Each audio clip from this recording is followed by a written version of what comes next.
Hello and welcome to the ICC Livecast, a new podcast series where we take a deeper dive into global business trends and ideas.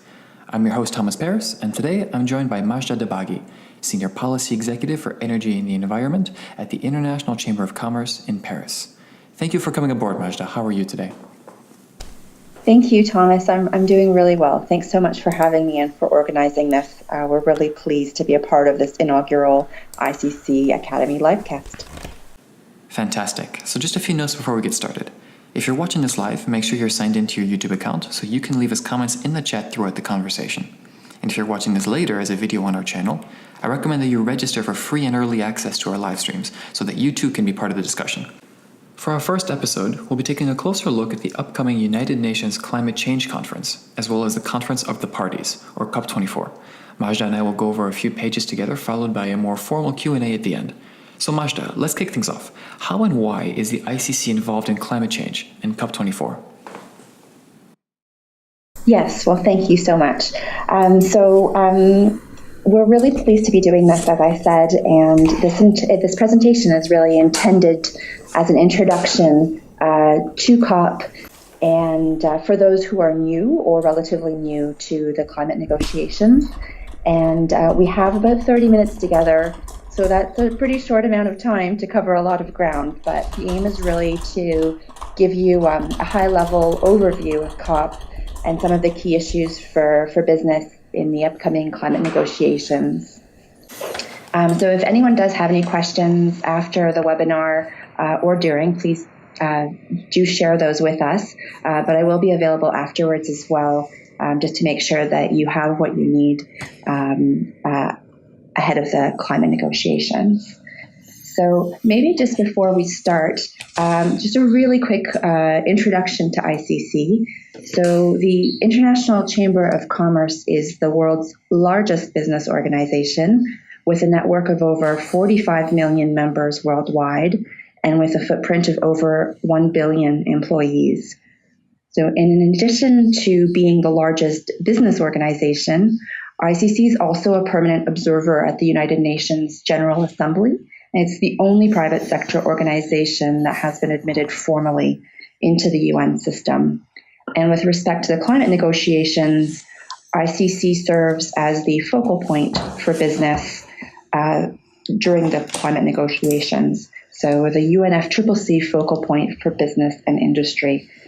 We are essentially a liaison between the business community and the UNFCCC. To understand the significance of COP24, we really have to start at the beginning with the UNFCCC. And the UNFCCC stands for the United Nations Framework Convention on Climate Change. The United Nations Framework Convention on Climate Change is one of several agreements that was signed at the Rio Convention of 1992, and it entered into force in 1994. Its main objective was to stabilize greenhouse gas concentrations in the atmosphere. And there are 197 parties to this convention. The convention also has two treaties that you will, of course, have heard of, one of them being the Kyoto Protocol, which was adopted in 1997, and the Paris Agreement, which, as you know, was adopted at COP21 in Paris in December of 2015. So the UNFCCC conducts its work through the Conference of the Parties, or COP, which meet annually. So when we're talking about COP24, we're really referring to the 24th annual meeting of the Conference of the Parties. And the UNFCCC also carries out its work through subsidiary bodies, ad hoc working groups, special committees, and workshops. And these often meet at the COP, but also throughout the year. And at ICC, we We also, in this focal point role, try to ensure that business representation is present throughout these working groups and special committees, and that the UNFCCC has at its disposal the expertise and experience of business when it needs it.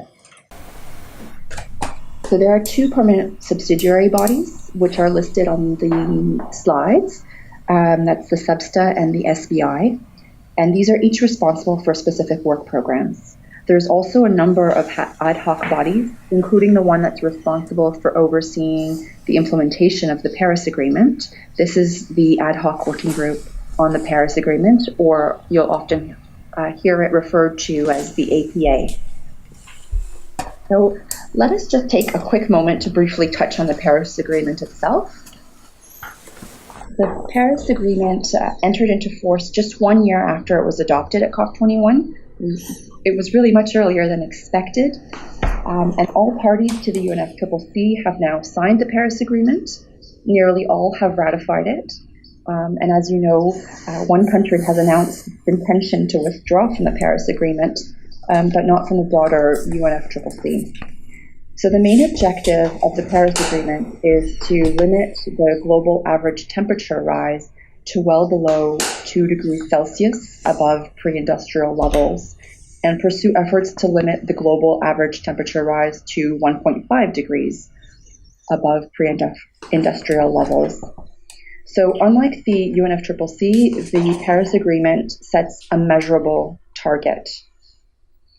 And the way that parties to the UNFCCC and to the Paris Agreement will try to achieve this measurable target is through the NDCs. So this is the nationally determined contributions. These are essentially individual government pledges that would set out the government's intentions on what it will do to help achieve the goals of the Paris Agreement. So Majda, before we move on, I have a question about this particular topic. How does the Paris Agreement ensure that each country delivers on their commitments? Are these legally binding? Yes, good question. So it's really interesting because the Paris Agreement does set out an obligation on the parties to file their NDCs, or their nationally determined contributions, but there's no legal repercussions for not meeting the targets that the governments have set out for themselves. So they must file the NDCs, but if they don't achieve what their NDCs set out, then there's no legal repercussions for that. And I think that's also a way to really ensure that the ambitions of the NDCs are as high as possible. Very good. But having said that, there is a review mechanism. So the Paris Agreement calls for a transparency framework that requires that governments report on how they've performed on the NDCs. And there's also a global stocktake, which is intended to be a collective review of how all governments taken together are doing to meet the goals of the Paris Agreement. So these are actually key aspects of the Paris Rulebook, which we're going to discuss momentarily.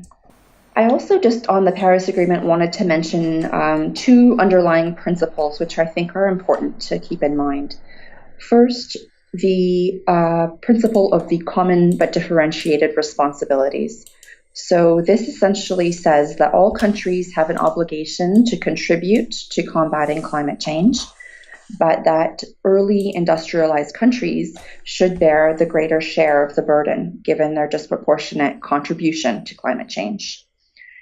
In addition, the Paris Agreement calls for developed countries to help developing countries, including with respect to finance. So there's a responsibility there on developed countries as well. So we just tie this all together. We've said that the UNFCCC is governed by the COP, that the COP meets every year, so that the COP24 is the annual meeting of the Conference of the Parties. I also wanted to just mention that the presidency of the COP rotates. So this year, the president of the COP is Poland. So there's a Polish presidency, and COP24 will take place in Katowice, Poland, from the 2nd to the 14th of December 2018. So just in a few days' time. And the key focus of this COP will really be on agreeing a set of final decisions on the implementation guidelines of the Paris Agreement. So the implementation guidelines are sometimes referred to as the Paris Agreement Work Program, or more often as simply the Paris Rulebook. And the Paris Rulebook is really one of the most important objectives for COP24. The rulebook will consist of a package of decisions that will ensure the full implementation of the Paris Agreement, including items on the transparency framework and the global stocktake that I referred to earlier. We can also expect to have ministerial decisions that will focus on the priority themes for the Polish presidency. So those are up there on your slides as well. Well, speaking of deadlines, I think if we move on to the next page here. Thank you. So yes, this is an important slide because it's important to just know as well that COP24 is being held in the context of a very important scientific report, which you may have heard of, called the ICC Special Report on 1.5 degrees. So this report was released just last month and shows very clearly that we are already seeing the impacts of climate change, that global warming if we can limit global warming to 1.5 degrees as compared to the 2 degree target, then this is really essential for our planet, and also shows that we are at risk of reaching a 1.5 degree Celsius increase as early as 2030. So it's really a report that shows that we have to move very quickly and be very ambitious to avoid the worst effects of climate change. So business, like all stakeholders, is really looking to COP24 to adopt the Paris Rulebook. An adoption of the Paris Rulebook will show that governments are keeping climate change high on the political agenda, and it's also an important framework upon which business can rely to have greater certainty on long-term climate policies and the investments that will be required. For specifics on what business is expecting to see in the Paris Rulebook, I'd invite you to visit the ICC website and look at our publication entitled Business Perspectives on the Paris Rulebook. This really goes through the main elements of the Paris Rulebook from the perspective of business, including the adaptation, mitigation, transparency framework, and global stocktake that I referred to earlier, but also the technology mechanism, finance, market mechanisms, just transition, etc. So in addition to the rulebook, ICC has a set of key messages for governments, and I invite you to refer to a second ICC publication entitled ICC COP24 Key Messages. In terms of other expectations at COP24, COP24 will also mark the end of a one-year process called the Talanoa Dialogue. The Talanoa Dialogue, for those of you who are not familiar with the concept, is a Fijian tradition of inclusive, participatory, and transparent decision-making, and it's aimed at determining how collective action can move the climate agenda forward. And this was a year-long process of discussions and consultations, events, and expert inputs, including the IPCC report that will conclude at COP24 in Katowice with a political phase. ICC has been actively engaged in this process throughout the year. We've made submissions and held Talanoa Dialogue events around the world and input all of those messages on how we can increase ambition into this Talanoa dialogue.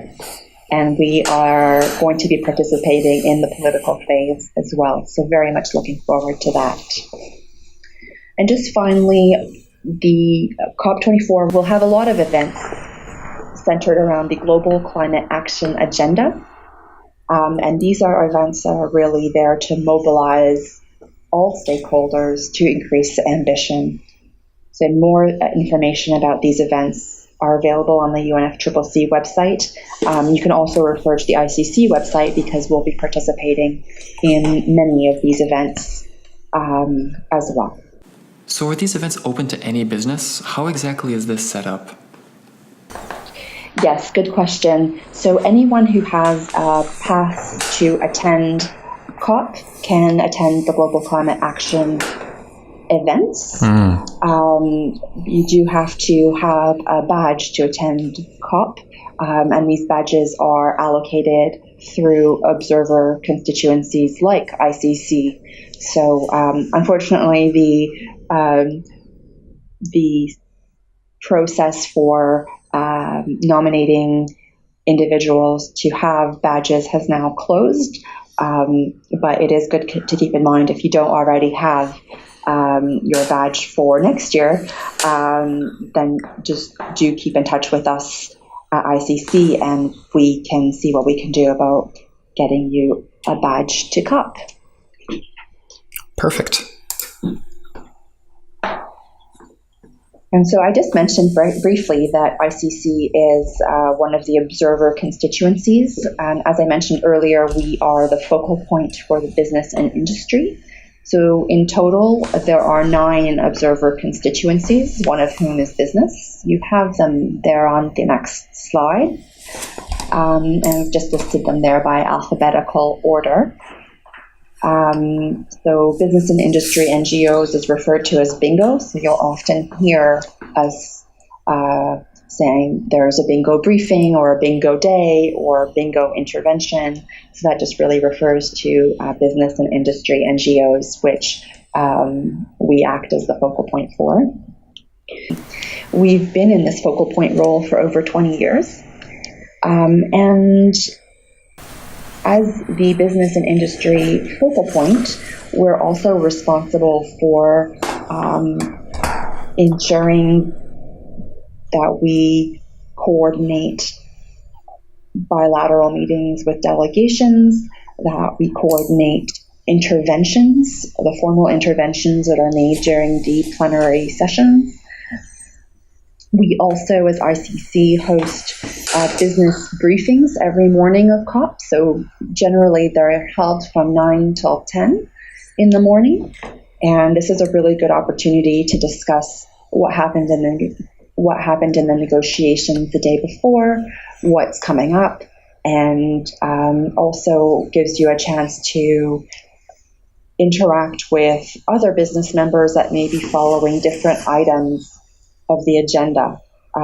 So perhaps some business members are following the technology framework discussions while others are following the just transition and others are following the global stocktake. So this is really a chance to exchange information and have a global overview of what is happening in the negotiations.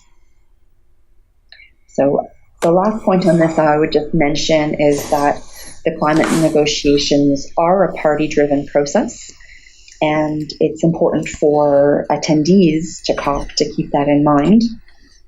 And there's a detailed code of conduct that all attendees should abide by. And I encourage you to review this on the UNFCCC website before you arrive at COP to avoid any unintentional missteps. Out of curiosity, how many people attend COP? How many people are we expecting for this year's edition? I'm not sure how many people we're expecting for this for COP24, but I do know that for COP23, the attendance levels were around 40,000 people. Wow. So it's really big conference, and it can get quite overwhelming if you don't know what to do or where to go. There's a lot happening. There's the negotiation space, but there's also side events and pavilions and exhibits happening, and of course a big media zone as well. This is the first time that the negotiations will also be, and side events will be live casts, so people who aren't attending from all over the world can participate actively at COP as well. So I encourage those of you who are coming to attend the business briefings in the morning. This will really give you a sense of where you need to be and help you engage more fully in the process. Fantastic. Thank you, Majda, for this overview. So we've received a question in the chat, and then I have one myself. So we have one from Bharadwaj who asks, as the targets in the NDCs are not compatible with 2 degrees Celsius or 1.5, what's the possibility for increasing ambition and the status of these discussions, keeping in view the urgency from the IPCC report? Yes, this is an excellent question. So this COP and going forward into the next set of reviews of the NDCs, which are for 2020, is really all about increasing ambition. The IPCC report has been, I think, a real wake-up call for many on the urgency of us needing to increase this ambition. And from the business perspective, we believe that it's important for governments to engage with business and work together to increase the ambition of the nationally determined contributions. So business has a lot of experience and expertise, and can be a really valuable contributor to the nationally determined contributions. In addition, I would just say that it's important for governments to also look at the NDCs from an interministerial perspective. So to really take a holistic approach to this and make sure that there is policy coherence in the NDCs. And I think that the Talanoa dialogue will be a really important piece in raising ambition. And the other important piece will be around the Secretary General of the United Nations will be hosting a climate summit in September of 2019, and this will also help to increase momentum.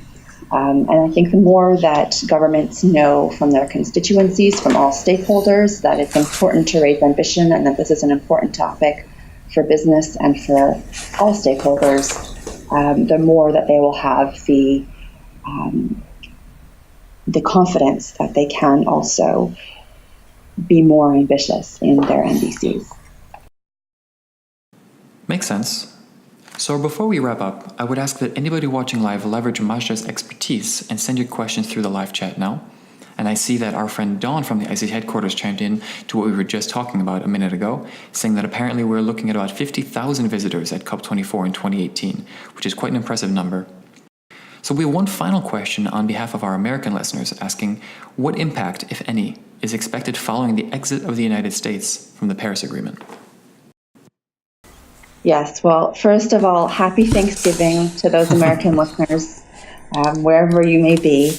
And the announcement was initially made by President Trump on the 1st of June, 2017. They didn't sign any sort of formal withdrawal notice until the 4th of August. The Paris Agreement says that there's at least a 3-year minimum before they can actually pull out of the Paris Agreement. So that brings us to the 4th of November 2020, I think is the first day that they can actually pull out, which is interestingly coincides with the next presidential election. But until then, the U.S. is still part of the Paris Agreement. They are still at COP because they're also still part of the broader convention, so the UNFCCC. And they'll still have to respect any obligations that are in the Paris Agreement. So, for example, their reporting obligations in the Paris Agreement. So they'll have to still file their NDCs. Very interesting. Well, I think we've reached the end of our questions for you, Majda. Did you have any closing thoughts? No, that's great. It's been really a pleasure to be able to provide this brief overview. And as I mentioned at the start of the presentation, we are really there to help business and industry to engage as best as they can in the process. And so anyone who's listening, very happy to help answer any questions and support you and your engagement at COP. And look forward to seeing some of you there. Thank you so much for your time, Majda. It's been wonderful speaking with you, and I hope you'll join us again for a follow-up discussion after the upcoming conference to help mobilize businesses big and small to work together to make this initiative a success. Wonderful. I'd be so happy to. Thank you very much, Thomas. Thank you, Majda. In the meantime, it would be fantastic if everyone watching now subscribed to our YouTube channel so we can continue having these lovely chats together. And ladies and gentlemen, this has been the first episode of the ICC Livecast. See you next time.